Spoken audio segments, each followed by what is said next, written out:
Les clubs ont de plus en plus de mal à prendre des joueurs. Certains diront que c'est la crise financière, d'autres trouveront d'autres raisons. Les clubs sont beaucoup plus pointilleux sur leur choix, ils sont beaucoup plus compliqués, donc beaucoup de joueurs se retrouvent au carreau. Après, ça peut aussi venir des joueurs. Hein. Moi, si j'étais un phénomène, je pense que je serais aussi, je serais licencié dans un club. Mais bon, voilà, moi j'ai des potes qui ont joué à un niveau plus haut la saison passée, et même les 3-4 dernières saisons, et qui se retrouvent dans la même situation que moi. Donc voilà, c'est un peu les deux, c'est les clubs qui sont de plus en plus compliqués, et puis les joueurs qui, à un moment donné, n'ont pas fait les choses qu'il fallait, que ça soit sur le terrain ou en dehors du terrain. Donc voilà, après moi, mon quotidien, j'ai l'opportunité d'avoir une personne qui s'occupe de moi d'un point de vue athlétisation. Et puis j'ai la chance d'avoir des amis qui font en sorte que je puisse venir m'entraîner dans leur club. Tout récemment, j'étais à Troyes, à l'Estade, où j'ai pu m'entraîner. Là, actuellement, je m'entraîne avec une équipe de CFA2 alsacienne où je connais très bien le coach. Donc voilà, faut un peu bricoler, quoi. Si on a D'accord. les moyens, si on a les moyens de se payer un préparateur physique qui peut nous entretenir, si on a la chance d'avoir des potes qui sont assez sympas pour nous aider, quoi. Mais c'est vrai qu'il faut bricoler, il faut vraiment bricoler, c'est pas évident. D'accord. Et justement, à propos des joueurs libres, on voit plus souvent des joueurs se retourner vers les clubs, on va dire professionnels, afin de s'entretenir, les CFA des clubs, je parle. Et justement, à propos de ça, est-ce que il y a une véritable réticence au niveau de l'acceptation des clubs à vous entretenir physiquement? Ou est-ce qu'ils vous accueillent les bras ouverts? Pour ma part, à chaque fois, ça a été les bras ouverts. Hein. Pour ma part, à chaque fois, ça a été les bras ouverts. Après, encore une fois, c'est sûr que c'est plus facile quand on a une connaissance dans le club. C'est plus facile d'intégrer des groupes pour pouvoir s'entraîner avec.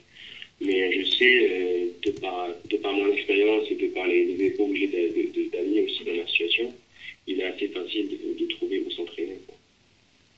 Après, pouvoir signer dans le club en question, c'est une autre question, c'est autre chose, mais s'entraîner, c'est plutôt facile, et puis on tombe souvent sur des groupes et sur des dirigeants assez accueillants, donc ça va. D'accord.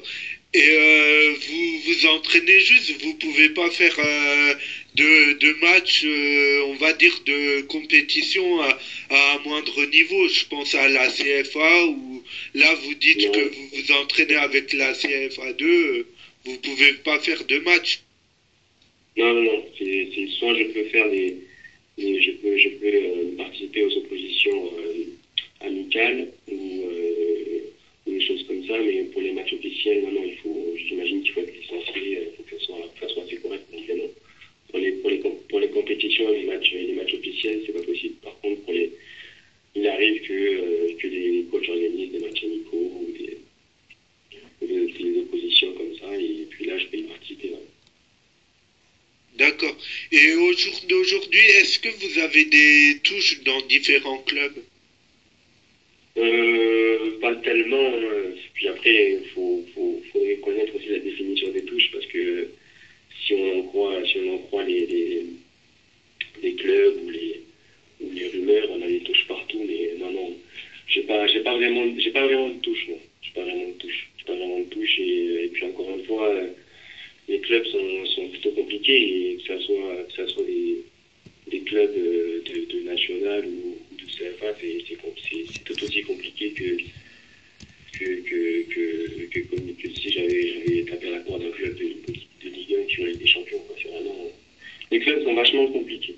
Vachement compliqués. Alors les raisons, je les connais pas, mais les clubs sont vachement compliqués. D'accord. Et même parfois pour des contrats. Donc, D'accord.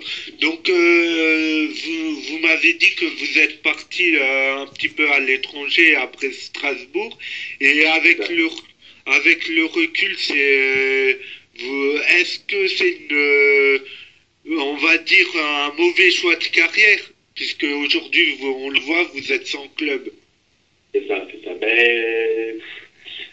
Le choix de carrière, je sais pas, parce que je espérais que à 9 de mes 25 ans, c'est pas la fin de ma carrière. Mais donc je peux pas, je pourrais encore avoir plus de recul pour répondre à cette question, mais c'est sûr que quand on part comme ça à l'étranger, revenir, c'est compliqué parce qu'on nous oublie un peu. On D'accord. nous oublie un peu, et quand on revient, voilà, il y a des choses qui sont passées, il y a des joueurs qui sont arrivés, il y a des joueurs qui se sont installés, donc revenir comme ça, si on n'a pas un statut particulier, c'est un peu compliqué, quoi. Surtout que moi, quand je suis parti à l'étranger, c'était pour jouer dans le base division, donc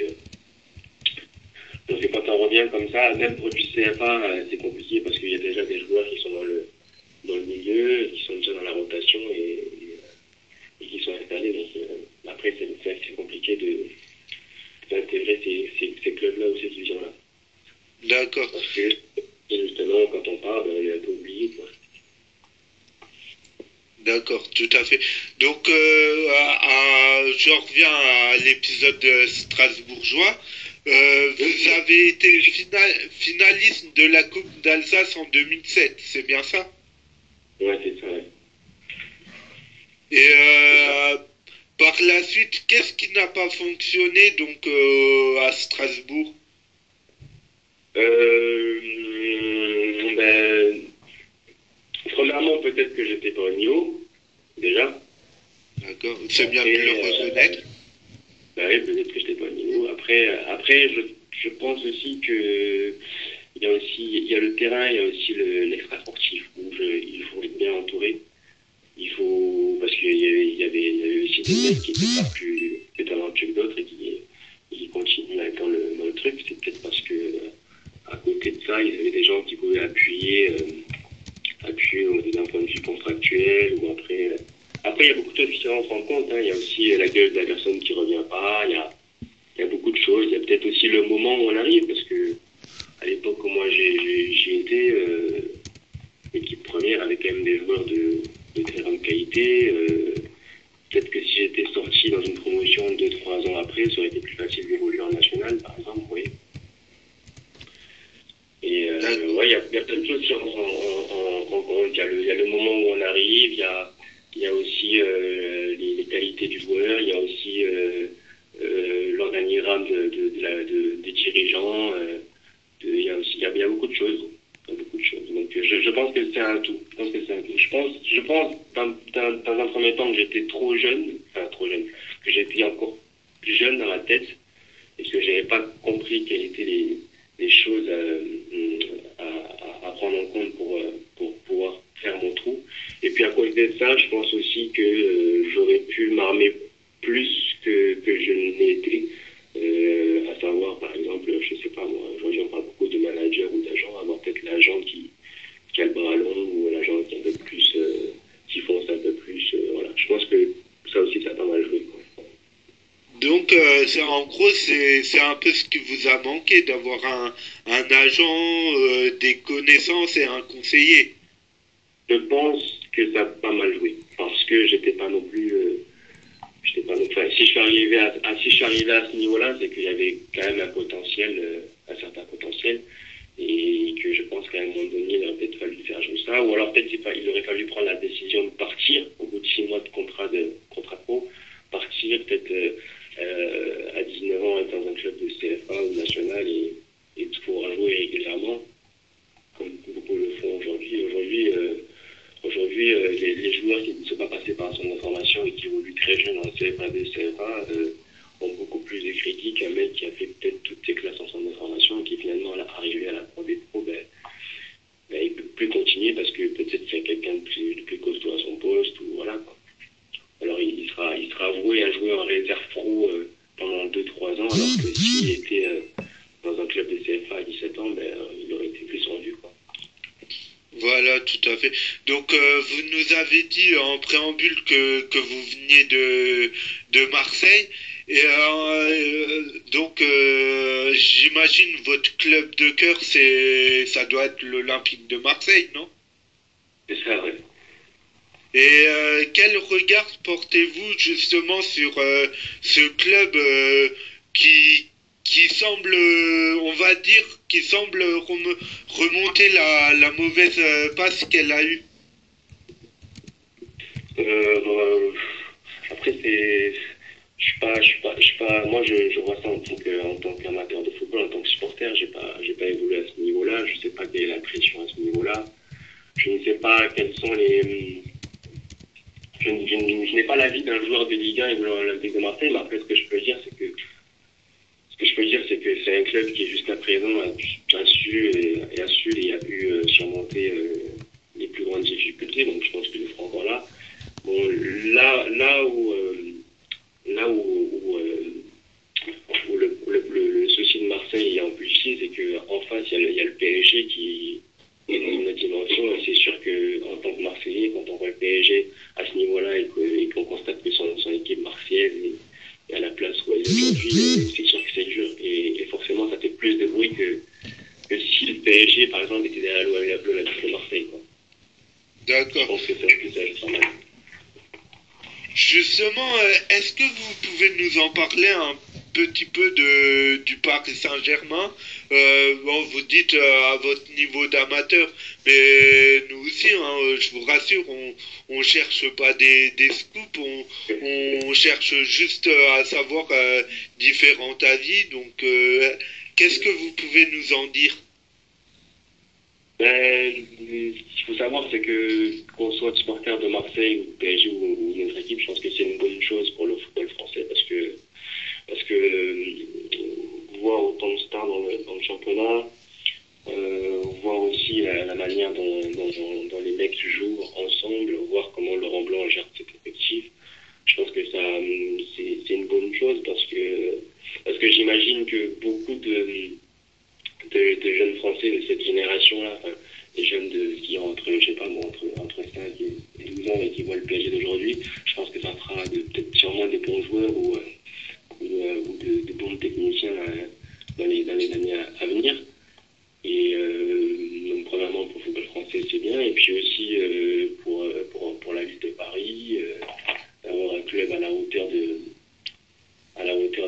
la ville, un club de football dans la ville, c'est aussi pas mal. Et puis c'est aussi bien aussi pour les échéances françaises à venir, à savoir l'Euro en 2017. Je pense que c'est que du bonus pour le football français. D'accord. Donc, moi, j'aimerais juste revenir, vu que vous êtes issu de Marseille, comment ça se fait que vous avez atterri au club de Strasbourg au lieu de tenter l'aventure dans un club de la Provence? Est-ce que vous avez pas eu du tout la possibilité ou est-ce que c'est un choix parmi tant d'autres? Alors, en fait, j'ai effectivement eu la possibilité d'évoluer dans un club plus proche de ma région d'origine. Seulement, après, les approches étaient différentes. C'est-à-dire que je me rappelle que Racing Club de Strasbourg, quand j'étais en période de vacances scolaires, ils prenaient le temps de m'inviter pour passer 1 ou 2 semaines au centre de formation. Ils participaient souvent à des tournois internationaux avec des équipes qui arrivaient un peu de partout dans le monde. Donc encore une fois, j'étais invité. Et puis, je pense qu'ils ont une meilleure approche. Et puis quand on est petit comme ça, moi j'avais pas souvent l'occasion d'aller dans des stades de foot, bien que j'adorais ça, je regardais plus à la télé. Donc c'était aussi l'occasion de voir des matchs à la Méno à l'époque. À l'époque, quand je venais voir les matchs, c'était les années où il y avait encore le Yodoula, il y avait Gilles Laverne venait d'arriver, il y avait Teddy Bertin, il y avait Hugo Guira. C'était vraiment Ah, c'était la c'était bonne marquant. époque. Ouais, c'était vraiment la bonne époque. Et puis de voir tout ça, ça m'a donné les gros yeux, quoi. Et puis j'ai beaucoup aimé. Je pense que c'est une histoire d'approche. C'est une histoire d'approche. Les invitations, les cadeaux, les équipements envoyés. Et puis voilà, j'ai choisi ça. Autrement, c'est vrai que j'avais aussi des clubs dans la région, enfin un peu plus dans la région, Montpellier, Monaco, tout ça. Mais après, c'était pas la même approche. C'était pas du tout la même approche. D'accord. Donc, en 2001, celui qui vous a repéré, c'était Philippe Tis, c'est bien ça? C'est ça, ouais, c'est ça. Vous pouvez nous en dire, nous parler de l'homme? En fait, Philippe Kiss, il a été la personne il m'a fait venir au club, il m'a beaucoup guidé, m'a beaucoup conseillé les premières années. Bon, il est parti, on s'est perdu depuis assez tôt quand même, parce que je crois que depuis la deuxième année, je crois qu'il était plus vraiment, je sais plus trop s'il était toujours dans le recrutement des jeunes. Mais non, c'est lui qui m'a repéré sur Marseille. Je me rappelle, c'était un match où je jouais libéraux, je crois. C'est la première fois que je jouais à ce poste-là, et puis il avait vraiment aimé. Et c'est lui qui m'a fait venir, c'est lui qui m'a fait découvrir la région, c'est lui qui m'a présenté au club et puis au coach qui devait m'accueillir. C'est lui qui a tout appliqué, quoi. C'est lui qui a posé les fondements de ce que j'allais faire après. Donc, ouais, c'est quelqu'un que j'apprécie beaucoup. Je profite je profite de l'occasion pour le remercier et puis pourquoi pas s'il m'entend, pourquoi pas le revoir un jour, quoi. Parce que c'était vraiment, c'est quelqu'un qui a beaucoup compté dans mes débuts. D'accord. Quand on a dit qu'on allait vous avoir comme invité, il y a quelqu'un qui souhaitait vous passer un petit bonjour. Il s'agit de l'ancien Parisien, aujourd'hui consultant sur France Bleu 107.1, Pierre Ducrot. Ah oui, Pierre, ouais. Pierrot. Pierrot, il faisait partie de ces personnes quand on arrive dans un vestiaire professionnel, qu'on est tout jeune comme ça, il fait partie de ces personnes qui permet d'avoir une adaptation assez facile. Assez facile parce que bien que notre aîné de près de 10 ans, il était resté le jeune qu'il a été quand il est arrivé aussi dans un vestiaire du PSG à son époque. Je crois qu'il a été jeune, il a été pro très jeune lui, donc il savait ce que c'était. Il savait ce que c'était. Et puis non, c'était vraiment l'adaptation, l'acclimatation était vraiment facile parce qu'avec des mecs comme Pierrot, c'était super, quoi. C'était super. D'accord. D'ailleurs, je crois que mon premier match, en pro, j'ai joué à droite et Pierrot était juste défenseur central droit, donc c'était parfait. Et puis même dans le vestiaire, toujours là pour donner le conseil, toujours là pour lancer la vanne, pour me mettre à l'aise. C'était vraiment super. D'accord. Bien bon Pierrot. D'accord. Une toute petite dernière question. Est-ce que vous pensez que le Paris Saint-Germain puisse gagner la Ligue des Champions dès cette année? Je crois savoir qu'ils sont encore un peu plus renforcés là. Il y a quelques jours, il y a 2 jours, par le il y a Johan Cabaye qui a signé. Non, ils ont des joueurs de classe mondiale avec j'ai même pas cité les noms, je pense qu'on les connaît tous. Et pourquoi pas, parce que une bonne partie des joueurs ont une expérience à ce niveau-là. Le PSG c'est quand même peur quand même, mine de rien. Quelle que soit l'équipe en face. Après, il y a des équipes qui sont hors catégorie comme le Bayern ou le Barça, je sais pas trop, mais on peut aussi citer Manchester City qui actuellement est pas mal. Arsenal aussi est bien aussi, mais ouais, ça peut être aussi l'année du PSG. Hein. C'est la deuxième saison. L'équipe va plutôt bien. Enfin, le collectif est plutôt bien huilé. Ouais, pourquoi pas cette saison? C'est possible. Hein. C'est possible. Je crois qu'ils ont eu un bon tirage là, je crois, pour le prochain tour. Enfin, Les Allemands de Leverkusen. Ouais, faut voir. Mais ouais, pourquoi pas cette année, hein, pourquoi pas. En tout cas, je pense que les joueurs sont prêts, sont concernés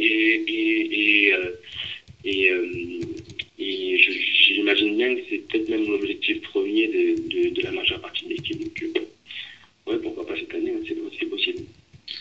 D'accord. Et d'un point de vue personnel, est-ce que aujourd'hui un retour à Strasbourg, ça vous plairait? Moi, je suis arrivé ici tôt. Ma compagne est de ma région. Demain et après-demain, je ne me vois pas vivre ailleurs qu'en Alsace, notamment à Strasbourg. Donc, ouais, pourquoi pas, si le destin est favorable à ça, oui, bien sûr. D'accord. Ben, écoutez, on lance un appel aux dirigeants alsaciens, hein. Si Ouais. par bonheur ils nous écoutent, ben, on est avec un joueur libre, hein, donc ça Ouais, tombe ouais, bien. ah, merci. Merci. Donc, en attendant, ben, on vous remercie de votre disponibilité, hein, Ouais, surtout normal. surtout en ces temps difficiles. Bon, moi, en même Et temps, j'ai pas grand-chose. on vous souhaite une excellente continuation et puis bah continuation oui et non quoi. On vous souhaite surtout de Ouais, trouver un club. ok, merci bien. De rien. Au revoir. Merci. Ciao, ciao.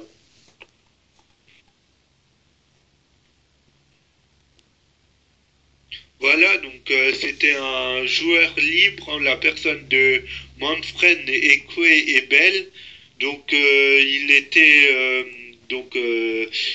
formé à Strasbourg. Il est passé un peu à l'étranger à, euh, à Hambourg et à l'Excelsior Vitron. Donc, et puis il était récemment à Colmar, mais maintenant il est libre. Donc voilà. Et sinon, ben, je vous présente une nouvelle animatrice, une voix féminine, donc Karine Roquieta. Je sais pas si j'ai bien prononcé. Si, si, c'est ça. Enchantée. Voilà. Bah, nous aussi, nous aussi. J'espère qu'on formera une bonne équipe. Bah, si t'es avec moi, tu peux que former une bonne équipe. Oui, je pense. Allez, Paris. Ouais.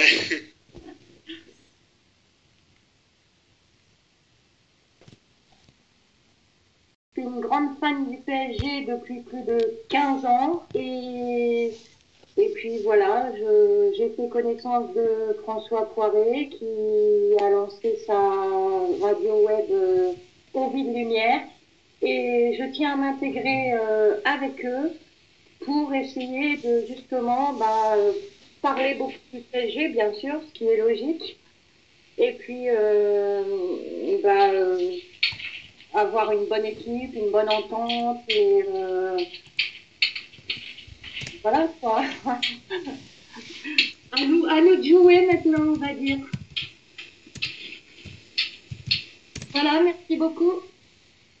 Voilà, donc bah, merci à toi. Puis bah, je te souhaite la bienvenue dans notre équipe. Merci. Et il n'y a pas de raison que ça se passe mal. On est tous entre guillemets, non pas entre guillemets, on est tous amateurs. Faut dire ce qui est. Faut surtout pas hésiter. Et voilà quoi. C'est puis comme dit un ami du sud, c'est en faisant n'importe quoi qu'on devient n'importe qui. Donc Voilà. voilà.